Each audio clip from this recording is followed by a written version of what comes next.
बिस्मिल्लाहिर्रहमानिर्रहीम, अस्सलाम वालेकुम। मैं हूं एडवोकेट अब्दुल गफूर जावरी और आप देख रहे हैं हमारा YouTube channel legal information Urdu and English. दोस्तों, आज हम आपके लिए इंतहाई अहम टॉपिक लेकर आए हैं। इससे पहले भी हमने यूट्यूब चैनल पर इंतहाई अहम टॉपिक लॉ के मुतल्लिक लेकर आए थे। आज का जो हमारा टॉपिक है वो है कानून शहादत आर्टिकल 18। आर्टिकल 18 को आज हम डिस्कस करेंगे उर्दू में भी, और इसके साथ साथ हम इसको इंग्लिश में भी ब्रीफ करेंगे ताकि किसी भी दोस्त को मुश्किलात ना हो। तो चलते हैं आर्टिकल 18 को ब्रीफ करने के लिए कि आर्टिकल 18 है क्या। तो इसको डिस्कस करेंगे इंग्लिश में और उसके बाद हम इसको जो है ब्रीफ करेंगे उर्दू में। तो चलते हैं इसको इंग्लिश में ब्रीफ करने के लिए कि आर्टिकल 18 है क्या। आर्टिकल 18 जो है एविडेंस है। Evidence may be given of facts in issue and relevant fact. Evidence may be given in any suit or proceeding of existence or non-existence of every fact in issue and of such other facts as are hereinafter declared of relevancy and of others। दोस्तों, हमने जो article 18 है उसको discuss किया है English में। तो चलते हैं इसको हम उर्दू में ब्रीफ करने के लिए। हमारे पीछे बोर्ड पे जो है इसका एग्जाम्पल भी है और उसके साथ साथ इसका एक्सप्लेनेशन भी है।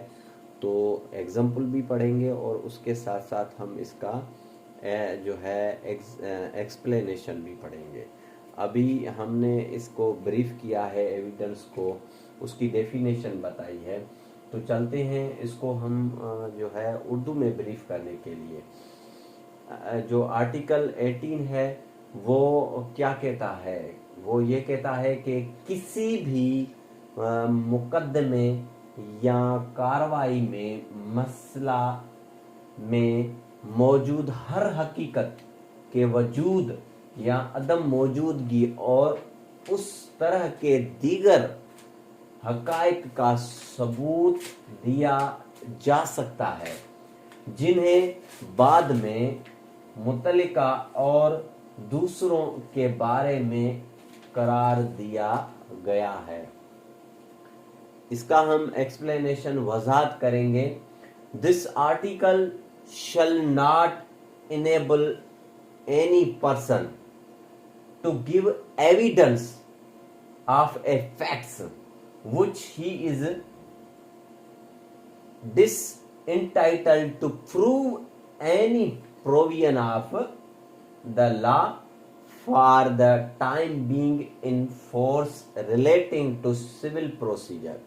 ये आर्टिकल किसी भी शख्स को किसी ऐसी हकीकत का सबूत देने के काबिल नहीं बनाएगा जिससे वो सिविल तरीके कार से मुतल्लिका फिलहाल नाफिज अल अमल कानून की किसी शक से साबित करने का हकदार नहीं है। दोस्तों, आज का जो हमारा 18 आर्टिकल है कानून शहादत, वो ये कहता है कि जो गवाही देनी है वो किस मुतल्लिक देनी है, गवाही किस चीज के मुतल्लिक देनी है।